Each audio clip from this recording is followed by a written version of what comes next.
Hello बच्चा लोग, मेरा नाम है CSIB मिथुन जायसवाल। बेटा जी, आज हम क्या करने वाले? आज हम करने वाले अकाउंट्स। क्या सर? अकाउंट्स? हाँ जी, आज हम करने वाले अकाउंट्स। उसके अंदर part 2 chapter number 1 accounting for share capital.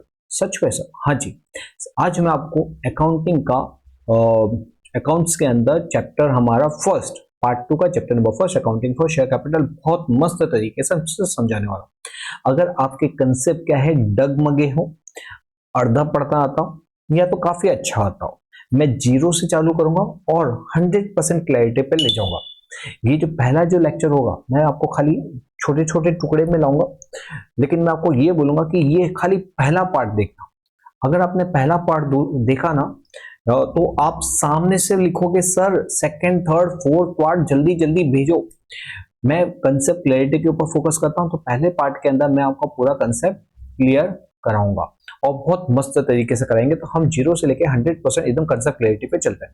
और ऐसा करूंगा जो आपने कहीं पे भी नहीं सुना होगा, नहीं पढ़ा होगा।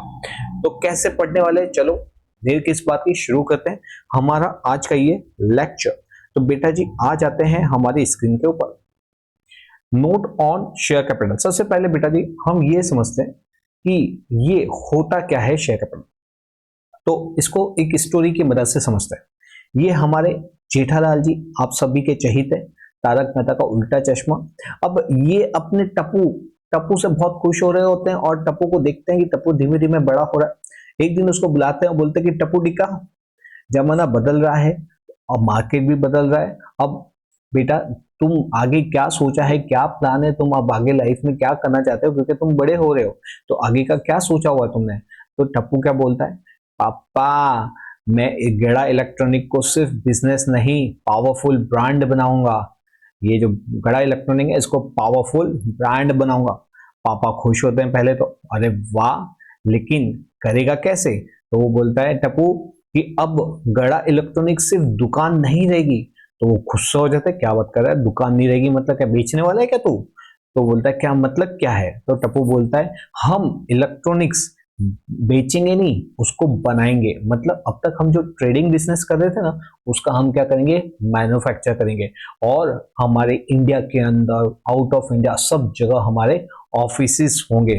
और ये कैसे करेंगे, हम क्या करेंगे, कंपनी बनाएंगे। क्या बनाएंगे? कंपनी, गड़ा इलेक्ट्रॉनिक लिमिटेड। तो ये बोलता है अरे बाप रे, तू तो तेरे ख्वाब तो बहुत बड़े बड़े दिख रहे हैं, लेकिन मैं कोई बैंक तो हूं नहीं, जो ATM मशीन तो हूं नहीं जो धड़ाधड़, क्योंकि जिस हिसाब से तू बोल रहा है मैन्युफैक्चरिंग प्लांट लगाएंगे, इस पूरे देश के अंदर हमारे ऑफिस होंगे, पूरे वर्ल्ड में हमारा बिजनेस होगा, ये सब कैसे होगा? ये आ गया भाई साहब को गुस्सा, इतना पैसा कहां से लेके आएगा? तो टप्पू बोलता है पापा चिल, मैं आपसे 1 रुपए भी नहीं लूंगा। तो वो बोलता है, टप्पू बोलता है तो फिर कैसे करेगा तू? तो बोलता है पैसों का जुगाड़ हो जाएगा। तो बोला कैसे? बोले IPO से। बोले क्या पीओ? बोले पीना नहीं है, IPO से होगा। और ये मैं कैसे लाऊंगा पैसे? शेयर्स के थ्रू। बोले मुझको कुछ समझ में नहीं आ रहा है, तो ये IPO शेयर्स ये सब क्या बोलना चाहता है? तो बोलता है ठीक है चलो मैं आपको डिटेल में समझाता हूँ। अब वो बताता है कि टप्पू बताता है अपने पापा को कि पापा शेयर एक ऐसा डॉक्यूमेंट होता है ना, जिसमें लोग उनकी कंपनी में इन्वेस्ट करते हैं, उनकी कंपनी के अंदर पैसे लगाते हैं, और उसके सामने जैसे हम कुछ गुड्स खरीदते हैं तो हमको क्या मिलता है, इनवॉइस मिलता है। तो वैसे ही हम कोई कंपनी के अंदर इन्वेस्ट करते हैं तो वहां पे एक शेयर सर्टिफिकेट दिया जाता है कि आपने हमारी कंपनी के इतने शेयर्स लिए हुए हैं, तो क्या मिलता है, शेयर सर्टिफिकेट। ओके, बोले ठीक है। अब इसके आगे क्या मतलब, ये शेयर होता क्या है? तो बोलता है कि पापा इसमें क्या होता है, शेयर्स के अंदर अलग अलग प्रकार होते हैं। सबसे पहले हमको ये डिसाइड करना पड़ता है कि हमारी कंपनी बनानी है, तो हम पूरी लाइफ में एज अ कंपनी के रूप में हम लोगों से कितने मैक्सिमम पैसे लेंगे। जितने हम पैसे ले सकते हैं, मतलब हम जितने शेयर इश्यू कर सकते हैं, maximum share that we can issue, उसी को बोला जाता है ऑथराइज शेयर कैपिटल। बोले ओके समझ गया। तो क्या सारे शेयर्स को एक साथ इशू करने का? बोले नहीं नहीं पापा, सारे शेयर को एक साथ इशू नहीं करने का, जितना आपको कैपिटल की रिक्वायरमेंट होती है उतने शेयर इशू करने के। अब फिर फ्यूचर में आपको 2 साल बाद लगता है कि और पैसे की रिक्वायरमेंट है, और इशू करो, और रिक्वायरमेंट है और इशू रखो, लेकिन खाली ध्यान रखिए रखने का कि आपका इश्यू आपके ऑथराइज से ज्यादा नहीं होना चाहिए। बोले ठीक है, मगर इसकी क्या गारंटी कि हम जो पैसे के लिए लोगों को बोलेंगे कि आओ हमारी कंपनी में इन्वेस्ट करो और लोग इन्वेस्ट करेंगे ही करेंगे। बोले हाँ, इसी को बोला जाता है सब्सक्राइब कैपिटल। बोले सब्सक्राइब कैपिटल मतलब क्या बेटा? कि वो बोलता है कि पापा सब्सक्राइब कैपिटल मतलब क्या होता है कि हमने तो बोला कि हमारी कंपनी में इन्वेस्ट करो, लेकिन कितने लोग इन्वेस्ट करते हैं उसी को बोला जाता है सब्सक्राइब कैपिटल। तो ये दो प्रकार से होता है, कितनी बार सब्सक्रिप्शन ओवर हो जाता है और कितनी बार सब्सक्रिप्शन हो ही नहीं पाता। बोले जैसे कि हमारी ब्रांड है गड़ा इलेक्ट्रॉनिक, आपका नाम मार्केट में बहुत अच्छा है, आपकी गुडविल अच्छी है, लोग आपको जानते हैं, आपका प्रॉफिट अच्छा है। तो जब आप ये सारी पॉजिटिव चीज आप लेके बिजनेस के बारे में लोगों को बताते हो, अपना एडवर्टाइजमेंट करते हो, उनको बोलते हो कि हमारी कंपनी में इन्वेस्ट करो, तब लोग खुशी खुशी से इन्वेस्ट करते हैं। अगर हमको 5 लाख चाहिए ना, लोग 6 लाख भी देने के लिए, 7 लाख भी देने के लिए तैयार हो जाते हैं। मतलब 7 लाख की एप्लीकेशन करते हैं, 8 लाख की एप्लीकेशन करते हैं, 9 लाख की एप्लीकेशन करते हैं, उसी को बोला जाता है ओवर एप्लीकेशन। तो वो फिर बोलता है कि जेठालाल जी बोलते हैं तो इसका मतलब क्या हुआ कि ये तो अच्छी बात है, अगर 5 के सामने अगर 8 लाख की एप्लीकेशन आ रही है तो 8 लाख ले लो ना, पूरा क्या है, ज्यादा ही आ रहा है ना, कम थोड़ी आ रहा है। बोले नहीं नहीं, हमने जितना इश्यू किया होता है ना उससे ज्यादा हम लोगों के पैसे नहीं ले सकते। तो फिर क्या करना पड़ेगा, तो जितना भी एक्सेस आता है उसको हमको क्या करना पड़ता है, रिजेक्ट करना पड़ता है। मतलब हमने 5 लाख की एप्लीकेशन की है और 5.5 लाख की, जैसे 7 लाख की एप्लीकेशन की थी और 7.5 लाख की रिसीव हुई है, तो 50,000 एप्लीकेशन को रिजेक्ट करना पड़ेगा और उनके पैसे उनको वापस लौटाने पड़ेंगे। बोले ठीक है। बोले इसमें एक चीज ये हो सकती है कि जो 7 लाख के सामने 7.5 लाख रुपए का शेयर एप्लीकेशन आई है ना, हम उनको प्रो रेटा के बेस पे बोल सकते हैं कि अभी जो तुमने एक्स्ट्रा 50,000 दिए ना, के सामने जो पैसे दिए वो हम आपको लौटाएंगे नहीं, लेकिन फ्यूचर में जो आपको पेमेंट करना आएगा उसके सामने एडजस्ट करना पड़ेगा, उसके सामने एडजस्ट कर देंगे। बोले वो क्या होता है? बोले मैं बताऊंगा पापा आपको। फिर बोलता है कि अगर अच्छा तूने बोला था कुछ अगर एप्लीकेशन कम हो तो, बोले हाँ उसे अंडर सब्सक्रिप्शन बोलता है। अंडर सब्सक्रिप्शन क्या?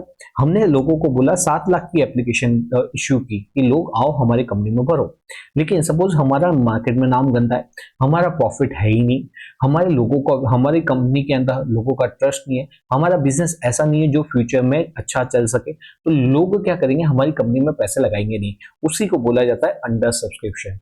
बोले ये तो बहुत खतरनाक बात है। बोले हाँ ये बहुत खतरनाक बात है, लेकिन इसमें सबसे खतरनाक क्या हो जाता है कि जब आपके शेयर सपोज 7 लाख के शेयर्स हैं और आपका अंडर सब्सक्रिप्शन रिसीव होता है, अगर सपोज आपको 90 से ज्यादा की एप्लीकेशन रिसीव हुई ना, 90% से ज्यादा, जैसे इसका 90% कितना होगा, इसका 90% होगा 6,30,000।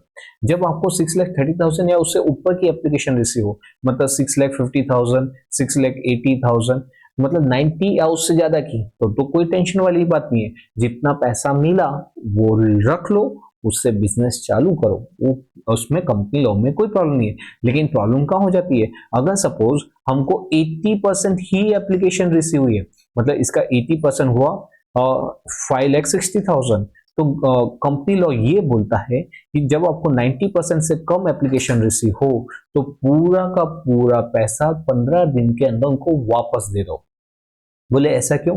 बोले वो ऐसा इसलिए कि कंपनी लॉ में ये बोला जाता है कि अगर आप इश्यू कर रहे हो और आपको उतना सब्सक्रिप्शन नहीं मिल रहा, मतलब लोगों का ट्रस्ट नहीं है, तो आप लोगों के पैसे अपने पास नहीं रख सकते। तो आपको क्या करना पड़ेगा, कंपल्सरीली उनका पैसा लौटाना पड़ेगा, तो एंटायर अमाउंट रिफंड कर दी जाती है। तो बोले कि बेटा जी तो फिर हमको रिस्क है, अगर हमको पैसे नहीं मिले तो। बोले टेंशन मत लो पापा, मार्केट में मैंने पता क्या है, हमारी गुडविल बहुत अच्छी है, तो ये वाला रिस्क हमको लगने वाला नहीं है, हमको ओवर एप्लीकेशन ही रिसीव होगी। ओके, तो बोले ये मेरे को समझ में आ गया। इसका मतलब जो सब्सक्रिप्शन होता है, सब्सक्रिप्शन फुल्ली सब्सक्राइब भी हो सकता है। फुल्ली सब्सक्राइब मतलब जितना आपने इश्यू किया उतना ही आपने रिसीव किया। सब्सक्रिप्शन जो है वो अंडर सब्सक्रिप्शन भी हो सकता है। अंडर सब्सक्रिप्शन के अंदर क्या होता है, अगर आपका जो सब्सक्रिप्शन मिनिमम सब्सक्रिप्शन रिसीव हो जाता है, मतलब 90% और उससे ज्यादा का सब्सक्रिप्शन आपको मिल जाता है, तो कोई बात नहीं, आप उसको रख लो, शेयर्स को अलॉट करो और बिजनेस को चालू करो। लेकिन जब आपको मिनिमम सब्सक्रिप्शन नहीं मिलता, मतलब आपको 90% से कम की अमाउंट मिलती है, तो एंटायर एप्लीकेशन अमाउंट आपको रिजेक्ट करनी पड़ेगी, रिफंड करनी पड़ेगी। और वो सब्सक्रिप्शन में हमने क्या पढ़ा कि जब आपने जो इशू किया है उससे ज्यादा आपको एप्लीकेशन रिसीव हुई है, तो यहाँ पे हम क्या करेंगे, यहाँ पे हम एक्सेस अमाउंट को रिफंड कर देंगे, और हम चाहें तो जो एक्सेस अमाउंट जो मिली है उसको प्रो रेटा पे फ्यूचर के अंदर सेटल कर सकते हैं। तो पापा बोलता है ठीक है, यहां तक तो समझ में आया, लेकिन मेरे को एक बात बता, हमारे जो शेयर्स हैं उसके अंदर पैसा पूरा क्या एक साथ मंगाया जाता है? तो बोलते हैं नहीं नहीं, यहाँ पे होता है called up capital. Called up capital मतलब क्या होता है, शेयर्स की फेस वैल्यू होती है, शेयर्स जैसे 10 रुपए का शेयर है, ठीक है, फेस वैल्यू उसकी मतलब 10 रुपए का शेयर है, एक शेयर 10 रुपए का। अब क्या होगा, हम चाहें तो उसको अलग अलग इंस्टॉलमेंट में मंगा सकते हैं। बोले हम चाहें तो अलग अलग इंस्टॉलमेंट में, जैसे first instalment, second instalment, third instalment, fourth instalment, last instalment, ऐसे करके 5 इंस्टॉलमेंट में मंगा सकते हैं, जिसको बोला जाता है application money, allotment money, first call money, second call money and final call money. लेकिन प्रैक्टिकली देखा जाए तो प्रैक्टिकल सेंस में ये अप्लाई नहीं होता। कोई भी कंपनी सिंगल स्लॉट के अंदर पूरा पैसा मंगा लेती है, लेकिन ये जब एक्ट बना था तब ऐसा बोला था कि भाई अलग अलग इंस्टॉलमेंट में चाहे तो कंपनी पैसा मंगा सकती है, तो यहाँ पे हम अलग अलग इंस्टॉलमेंट में मंगा सकते हैं। तो क्या ये 5 इंस्टॉलमेंट में ही मंगाया जाता है? बोले नहीं सर, ये जितने दो में चाहे दो में, तीन में चाहे तीन में, पांच में चाहे पांच में, अलग अलग इंस्टॉलमेंट में मंगा सकती है। तो सपोज 10 रुपए में से कंपनी 6 रुपए मंगाती है, तो 6 रुपए बोला जाएगा कॉल्ड अप कैपिटल, ठीक है। तो इसका मतलब अनकॉल्ड अप का मतलब क्या हुआ, 10 में से जितना रुपए नहीं मंगाया है उसी को बोला जाएगा अनकॉल्ड अप, ठीक है। तो बेटा इसमें एक बार सबने शेयर सब्सक्राइब कर लिया तो सबके सब बाद में पैसे देते नहीं डैडी। इसमें क्या होता है, हमने शेयर जब इशू करते हैं और उसको अलग अलग इंस्टॉलमेंट मंगाए जाते हैं, तो जितने इंस्टॉलमेंट की हमको अमाउंट हमने मंगाई और हमको मिल गई उसे बोला जाता है पेड अप कैपिटल। मतलब कि सपोज हमने 7 लाख में 6 रुपए मंगाए तो उसे बोलेंगे 42 लाख आया हमारा पेड अप कैपिटल। लेकिन सपोज कि अगर कुछ लोगों ने पैसा नहीं दिया, तो जैसे 1000 शेयर उन्हें 2 रुपए का पेमेंट नहीं किया, तो 2000 शेयर हमारा अनपेड अमाउंट होती है, और फिर हमारी जो पेड अप कैपिटल होती है वो नेट आ जाती है कि हमको टोटल कितना रिसीव हुआ, मतलब रिसीव कितना होना था उसमें से कितना रिसीव नहीं हुआ, वो माइनस करने के बाद एक्चुअल में कितना रिसीव हुआ, उसी को बोला जाता है पेड अप कैपिटल। ओके, ये रिजर्व कैपिटल क्या होता है बेटा जी? रिजर्व कैपिटल का मतलब होता है कि ऐसी कैपिटल जो फ्यूचर के लिए रिजर्व करके रखी जाती है, अगर कंपनी लिक्विडेशन में जाती है तभी वो पैसा मंगाती है। यहाँ पे मैंने आपको शॉर्ट समराइज करके बता दिया है, 1 मिनट में बता देता हूँ। ऑथराइज शेयर कैपिटल मतलब मैक्सिमम कितनी कैपिटल इशू करेगी, उसमें से सपोज कि 2 लाख में से अभी कंपनी कितना इशू करेगी, सिर्फ 80,000, मतलब फ्यूचर में कितनी करेगी 1,20,000, तो ये अनइशू। और इशू कितना हुआ 80,000। 80,000 इशू करते ही लोगों ने सारे नहीं खरीदे, सिर्फ 60,000 की ही एप्लीकेशन रिसीव हुई है। जो एप्लीकेशन रिसीव हुई उसको बोलेंगे सब्सक्राइब कैपिटल, जो एप्लीकेशन नहीं रिसीव होती है उसको बोलते हैं अनसब्सक्राइब कैपिटल। अब जितना सब्सक्राइब किया है उसमें से हम क्या करेंगे, इंस्टॉलमेंट में पैसे मंगाएंगे, तो वो होता है कॉल्ड अप। जो इंस्टॉलमेंट नहीं मंगाया अब तक उसे बोलेंगे अनकॉल्ड अप, और जो इंस्टॉलमेंट हम फ्यूचर में मंगाएंगे उसे बोला जाता है स्पेसिफिक सिचुएशन पे, उसे को बोला जाता है रिजर्व कैपिटल। ओके, जितना कॉल्ड अप किया हुआ है अब उसमें से देखो कि कितने लोगों ने पे किया, जितने लोगों ने पे किया उसे पेड अप कैपिटल बोलेंगे, जो अमाउंट नहीं आई है उसे बोलेंगे कॉल्स इन अरियर्स। बोले वाह बेटा, ये तो तेरे पास बहुत अच्छा नॉलेज है इसका। बोले हाँ हाँ पापा। बोले अच्छा मेरे को ये बता, तू जो फेस वैल्यू बोल रहा था, क्या हमेशा फेस वैल्यू पे शेयर इशू किया जाता है? बोले नहीं, जो शेयर इशू किया जाता है वो बेसिकली 3 प्रकार से किया जाता है। कभी कभी जब कंपनी की स्थिति नॉर्मल होती है तो फेस वैल्यू पे इशू करते हैं। अगर कंपनी की वैल्यू बहुत अच्छी, उसका बहुत अच्छा नाम है मार्केट में, तो सब लोग उसके शेयर को खरीदने के लिए चाहेंगे, इसलिए कंपनी उनसे प्रीमियम चार्ज करती है, तो कंपनी प्रीमियम पे इशू करेगी। तो फिर जिसकी हालत अच्छी नहीं हो तो डिस्काउंट पे इशू करता होगा? नहीं पापा नहीं, डिस्काउंट पे शेयर इशू नहीं हो सकता एक्सेप्ट स्वेट इक्विटी शेयर्स को। बोले ओके।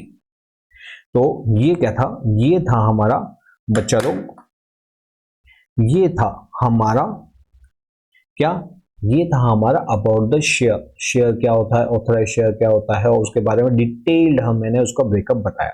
अब मैं आपको क्या बताऊंगा, उसकी जर्नल एंट्रीज। मजा आ रहा है ना पढ़ के, मैंने आपको बोला था ना, मैं आपको इस तरह से पढ़ाऊंगा जो आपने ना तो पहले पढ़ा होगा ना पहले सुना होगा।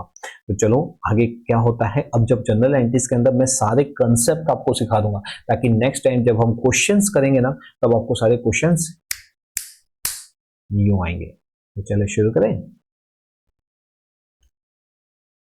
चलो, तो अब हम देखते हैं हमारे एंट्रीज के सारे कंसेप्ट हो जाएंगे क्लियर।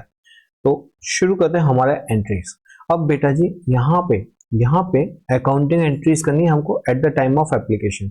अब क्या होता है, जब भी हम एप्लीकेशन के टाइम पे हम शेयर को इश्यू करते हैं, अब इश्यू करते समय हमको नहीं मालूम होता कि कितने शेयर सब्सक्राइब होंगे नहीं होंगे। इसलिए जब जब पैसे आते हैं ना, तब हम क्या एंट्री पास करते हैं, हम सिंपल एक एंट्री पास करते हैं, bank account debit to equity share application account. तो बेटा जी ये हमने शेयर इश्यू किया, ठीक है जी। हाँ, अब सेकेंड एंट्री क्या होगी इसकी, ये फर्स्ट एंट्री हुई और इसकी सेकेंड एंट्री होगी। ये जो अकाउंट होता है ना, वो होता है टेम्पररी। इस अकाउंट को हम क्या करते हैं, इस अकाउंट को हम करते हैं क्लोज। तो इसकी सेकेंड एंट्री होगी, यहां पे हम पास करते हैं इक्विटी शेयर एप्लीकेशन डेबिट था, क्रेडिट था, तो उसको हम कर देंगे credit. Equity share application account debit, ये क्रेडिट था ना, तो उसको हमने किया डेबिट टू, क्या करेंगे, इक्विटी शेयर कैपिटल अकाउंट कर देंगे, ठीक है जी। हाँ ओके। अब देखो, अब क्या होगा, अब इसके अंदर सबसे पहले रुको, एक काम करते हैं, इसको थोड़ा सा ऊपर लिखते हैं हम।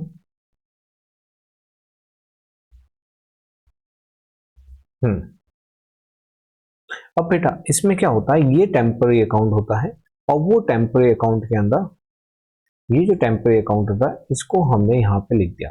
अब ये नॉर्मल एंट्री खत्म हुई। हाँ, अब हम देखते हैं अगर सर इसके अंदर प्रीमियम होता तो। अब याद रखना, प्रीमियम का मतलब क्या होता है, जब हम शेयर को ज्यादा प्राइस पे इश्यू करते हैं, तो उस केस के अंदर क्या होता, यहाँ पे क्या होता, सिक्योरिटी प्रीमियम अकाउंट क्रेडिट हो जाता। याद रखना, प्रीमियम की जोड़ी किसके साथ होती है, प्रीमियम की जोड़ी होती है, प्रीमियम का सगा दोस्त होता है उसका कैपिटल अकाउंट। कौन सा अकाउंट, कैपिटल अकाउंट। तो जहां जहां कैपिटल होगा वहां वहां प्रीमियम होगा। तो यहाँ security equity share capital account है, तो टू सिक्योरिटी प्रीमियम हो जाएगा, ठीक है सर।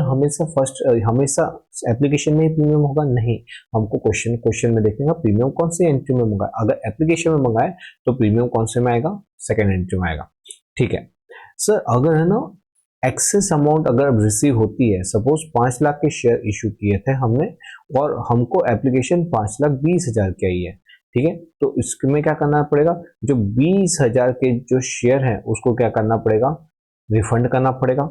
रिफंड करेंगे तो उसकी एंट्री क्या बनेगी, तो बेटा जी जो हम शेयर को रिफंड करते हैं उसकी एंट्री बनती है, उसके पैसे यहाँ पे हम लौटा देंगे, क्योंकि हमारे पास से पैसा जा रहा है, तो टू बैंक अकाउंट हो जाएगा, ठीक है। ये क्या आएगा, ये आएगा हमने जो शेयर को रिफंड किया ना उसकी एंट्री है।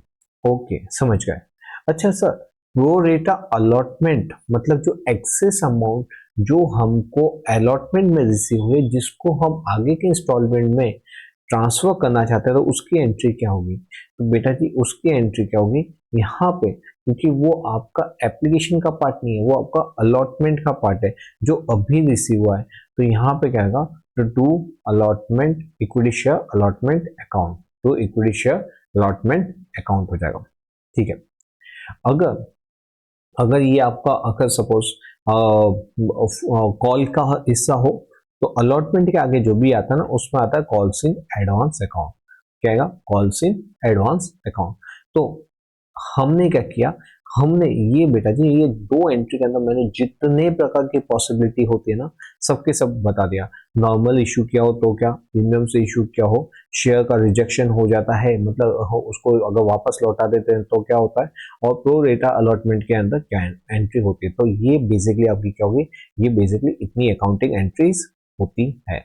ओके, ये क्लियर हो गया। अब हम आते हैं नेक्स्ट वाले के ऊपर। तो देखो इससे पहले हम नेक्स्ट एंट्री के ऊपर चले, मैं आपको बता दूं ओवर सब्सक्रिप्शन मैंने आपको कंसेप्ट सिखा दिया। ओवर सब्सक्रिप्शन में क्या होता है, अगर जितने शेयर इशू किए हैं अगर उतने ही हमको मिले हैं, सॉरी ओवर सब्सक्रिप्शन का मतलब ज्यादा शेयर। अब ज्यादा में क्या करते हैं हम, जो एक्सेस है उसको रिजेक्ट कर देते हैं। एक्सेस को रिजेक्ट करने की एंट्री क्या होगी, share application account debit to bank account. अगर बेटा जी हमने हमने उसको प्रोपोर्शनेटली अलॉट किया है तो मतलब उसके जो एक्स्ट्रा अमाउंट जो मिली उसको हम आगे वाले इंस्टॉलमेंट में सेटल कर देते हैं। तो मैंने आपको बता दिया था हमको क्या करना पड़ेगा, अलॉटमेंट अकाउंट क्रेडिट करना पड़ेगा, या तो उसके बाद भी अगर जा रहा है आपके कोर्स में है नहीं लेकिन उसके बाद भी जाता है तो to share calls in advance लिखते हैं। और अगर सिचुएशन दोनों होती हैं तो हमारा बैंक अकाउंट भी क्रेडिट होगा और अलॉटमेंट में सेटल होगा तो वो भी, और अगर कुछ अमाउंट बचती है तो वो शेयर कॉल्स इन एडवांस पे जाती है। तो ये एंट्री होगी। ठीक है बेटा जी, मैं सीए फाउंडेशन के अंदर लेक्चर लेता हूँ तो उसमें बहुत ज़्यादा डिटेल में आता है, तो यही कंसेप्ट आते हैं जो मैं आपको अभी यहाँ पे समझा रहा हूँ। ओके, तो बेटा अब हम देखते हैं नेक्स्ट। अब हम एंट्री पास करेंगे अलॉटमेंट वाले की। अलॉटमेंट के अंदर क्या होगा, अलॉटमेंट के अंदर हमको मालूम है कि कितने शेयर हमने ऑलरेडी इशू कर दिए हैं, तो उसके अंदर हमको अब पैसे मिलने का टेंशन नहीं है। इसलिए हम जब इसमें फर्स्ट एंट्री पास करते हैं ना अलॉटमेंट की, तो इसमें अमाउंट ड्यू करते हैं। पहले क्या करते हैं, ड्यू करते हैं।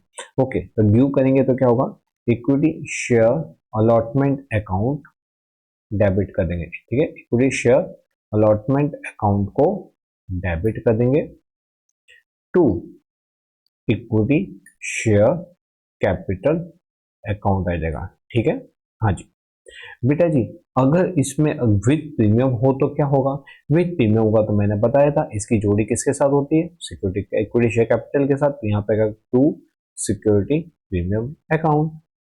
ठीक है, हाँ जी। ओके, ये हो गया हमारा। अब क्या होगा, अब हमको पैसा रिसीव होगा। जब पैसा रिसीव होता है तो बेटा जी हम कौन सी एंट्री पास करते हैं, पैसा आता है bank account debit to equity share allotment account. ठीक है जी, तो यहाँ पे इक्विटी शेयर अलॉटमेंट अकाउंट क्या हो जाएगा, क्रेडिट हो जाएगा। अच्छा सर, इसमें अगर प्रो रेटा एप्लीकेशन जो यहाँ पे हमने एडवांस पे किए थे उसको कैसे एडजस्ट करते हैं बेटा, सपोज कि यहाँ पे कितना रिसीव हुआ था, 60 रुपीज ऑलरेडी एडवांस रिसीव हुआ था। ठीक है, और हमने यहाँ पे ड्यू किया 100 रुपये, यहाँ पे ड्यू किया 100 रुपये। अब इसमें होगा क्या, 60 रुपीज ऑलरेडी रिसीव हो चुके हैं तो हमको अब रिसीव कितने होंगे, 60 100 के सामने 40 ही रिसीव होंगे। तो यहाँ पे हम क्या करते हैं, 100 माइनस 60, मतलब अगर ऑलरेडी जितना रिसीव हो गया होता है उसको यहाँ पे माइनस करके इस तरह से बताते हैं। अच्छा सर, इसके अंदर अगर सपोज कुछ लोगों ने पैसा नहीं दिया तो उसका कैसे करते हैं बेटा जी, उसके अंदर ना इसके दो तरीके होते हैं। आइदर आप उसको इस तरह से भी बता सकते हो कि हमको कितना अमाउंट रिसीव हुआ, और ये भी कहेगा जो नेट अमाउंट आएगी वो यहीं पे आएगी। और अगर इसको बताना हो तो दूसरा क्या होता है, इसको जिसको बोलते हैं हम calls in areas. Calls in areas के अंदर क्या होता है, आप दो तरीके होते हैं, bank account debit, calls in arrears account debit to equity share allotment account. आप उस तरह से भी बता सकते हैं। अलॉटमेंट कितने से डेबिट था, 100 से, तो आप 100 से यहाँ पे बताओ कितने रिसीव मिले। तो सपोज कि 95 रुपीज हमको मिले और 5 रुपीज नहीं मिले तो आप उसको ऐसे भी बता सकते हो, और एल्स आप क्या बता सकते हो, डायरेक्टली 95 यहाँ पे दिखाओ और 95 यहाँ पे दिखाओ, और ये 5 रुपए को बताने की जरूरत नहीं है। तो दोनों तरीके चल सकते हैं। आप कॉल्स इन एरियाज का अकाउंट बना भी सकते हैं या तो कॉल्स इन एरियाज को हटा दो। तो अगर हटा दोगे तो ये डायरेक्टली 95 आएगा। अगर आप कॉल्स इन एरियाज की अमाउंट बता रहे हो तो यहाँ पे ग्रॉस अमाउंट आएगी। ठीक है, तो ये हमने क्या देखा, ये देखा हमने अलॉटमेंट। अब हम क्या देखेंगे, फर्स्ट कॉल के बारे में। तो बेटा जी फर्स्ट कॉल हो, सेकंड कॉल हो, कि फाइनल कॉल। आपको क्या करना है, अलॉटमेंट की जगह अगर फर्स्ट कॉल का पूछा हो तो फर्स्ट कॉल लिख दो, सेकंड कॉल का पूछा है तो सेकंड कॉल लिखो, और फाइनल कॉल का पूछा है तो फाइनल कॉल कर दो। और यहाँ पे भी क्या होगा, अलॉटमेंट की जगह फर्स्ट कॉल या तो सेकंड कॉल या तो फाइनल कॉल होगा। और सपोज ये एंट्री है तो इसमें भी क्या होगा, फर्स्ट कॉल या तो सेकंड कॉल या तो फाइनल कॉल। मतलब अलॉटमेंट की जो दो एंट्री है वैसा ही सेम ट्रीटमेंट किसको मिलता है, सेम ट्रीटमेंट देते हैं हम फर्स्ट कॉल को भी, सेकंड कॉल को भी एंड फाइनल कॉल को भी। तो हुई ना ये सारी की सारी एंट्रीज हमारी खत्म। ठीक है, अब इसमें क्या होता है, कितनी बार बेटा जी शेयर्स के जो पैसे हैं ना वो पूरे नहीं मिल पाते। पूरे नहीं मिल पाते मतलब क्या होता है, हम लोगों को बोलते हैं कि भाई पैसे दो, हम इंस्टॉलमेंट में, हमने 3 इंस्टॉलमेंट में मंगाया। कैसे मंगाया, 4 3 3। अब लोग क्या करते हैं, 4 का पे कर दिया, 3 पे कर दिया, लेकिन नेक्स्ट वाला 3 पे ही नहीं किया। हम क्या बोलते हैं, उनको बोलते हैं भाई रिक्वेस्ट कर रहे हैं आपसे, आप अपना पेमेंट करो। हाँ करते करते भाई रिक्वेस्ट कर रहे हैं पेमेंट करो, हाँ करते करते फिर लास्ट में हम क्या करते हैं, उनको फुल एंड फाइनल नोटिस देते हैं, और फिर भी वो पेमेंट नहीं करते तो उनके शेयर को कैंसिल करते हैं, फोरफिट कर लेते हैं। क्या कर लेते हैं, फोरफिट। बेटा जी फोरफिट का मतलब क्या होता है, शेयर जब फोरफिट होता है तो चलो मैं आपको इसकी एंट्री करके दिखाता हूँ। फोरफिट का मतलब क्या होता है, फोरफिट के अंदर आपके जो शेयर है उसको कैंसिल कर दिया जाएगा। तो इक्विटी शेयर कैपिटल का कौन सा बैलेंस होता है, क्रेडिट बैलेंस होता है। तो इक्विटी शेयर कैपिटल को क्या कर दिया जाएगा, डेबिट कर दिया जाएगा। ओके, जो आपने शेयर पे किया हुआ है, जितना इतना आपने कितना पे किया, 4 3 7, तो जो पेमेंट किया हुआ है वो आपका फोरफिट हो जाएगा। इसलिए हो जाएगा फोर फीचर अकाउंट क्रेडिट।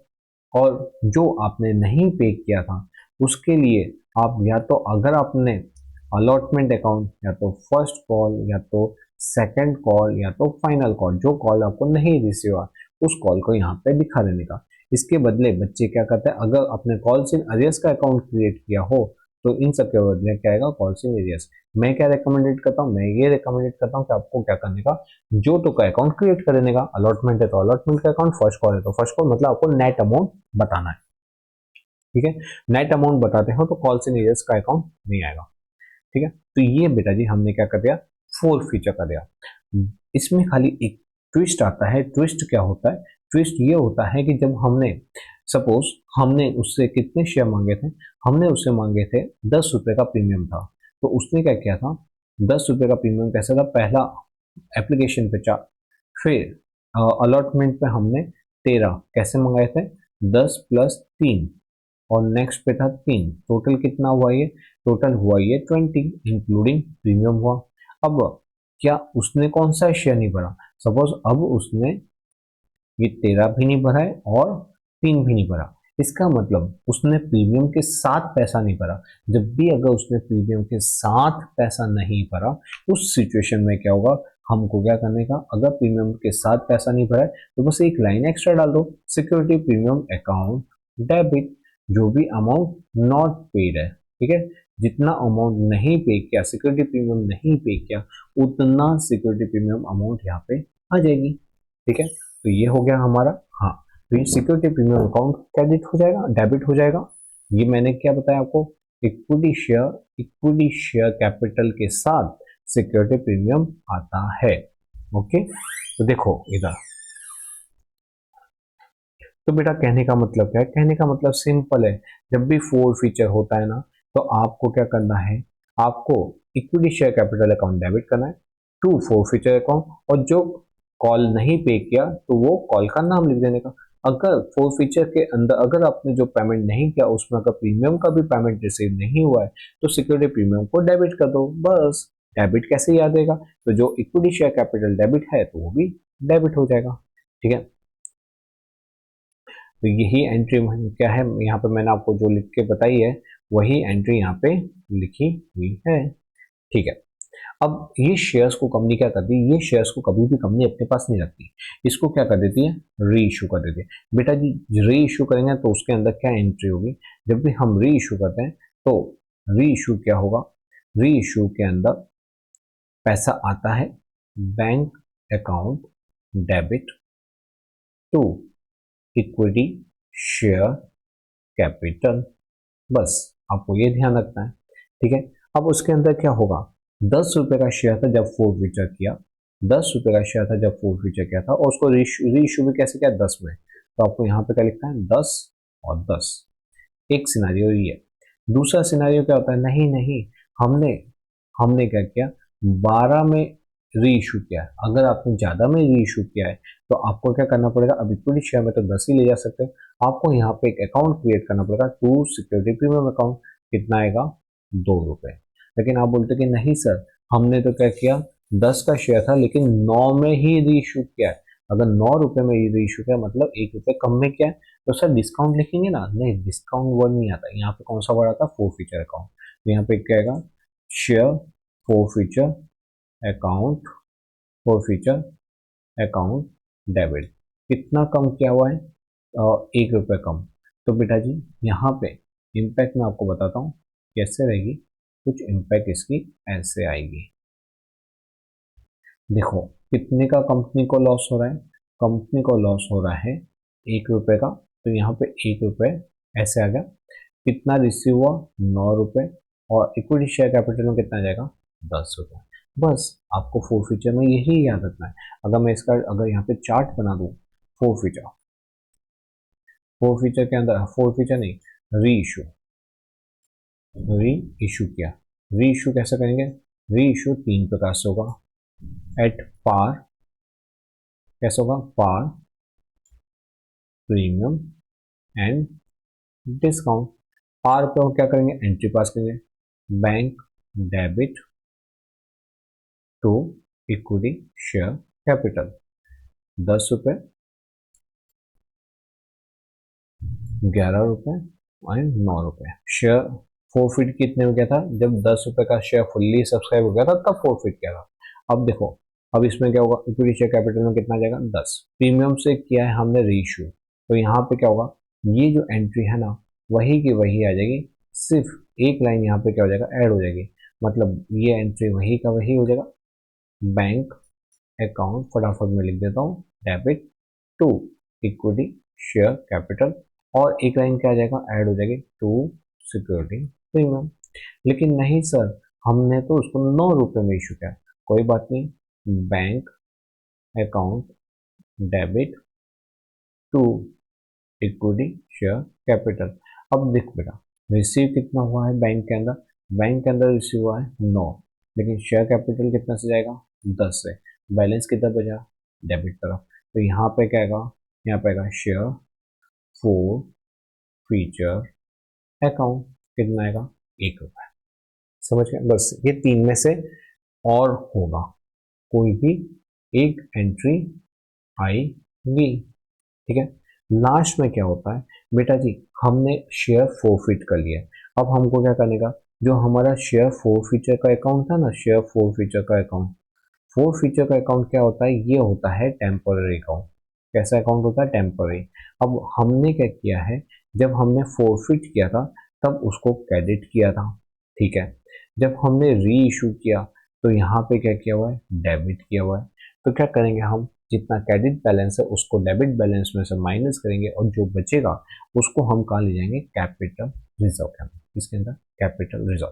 तो एंट्री क्या बनेगी, एंट्री बनेगी share forfeiture, forfeiture account debit to capital reserve account. और यहाँ पे क्या होगा, बैलेंस नॉक ऑफ अगेंस्ट कौन सा अकाउंट, कैपिटल रिजर्व अकाउंट, ठीक है। बस ये बेटा जी हमने क्या किया, पूरी जनरल एंट्रीज देख ली।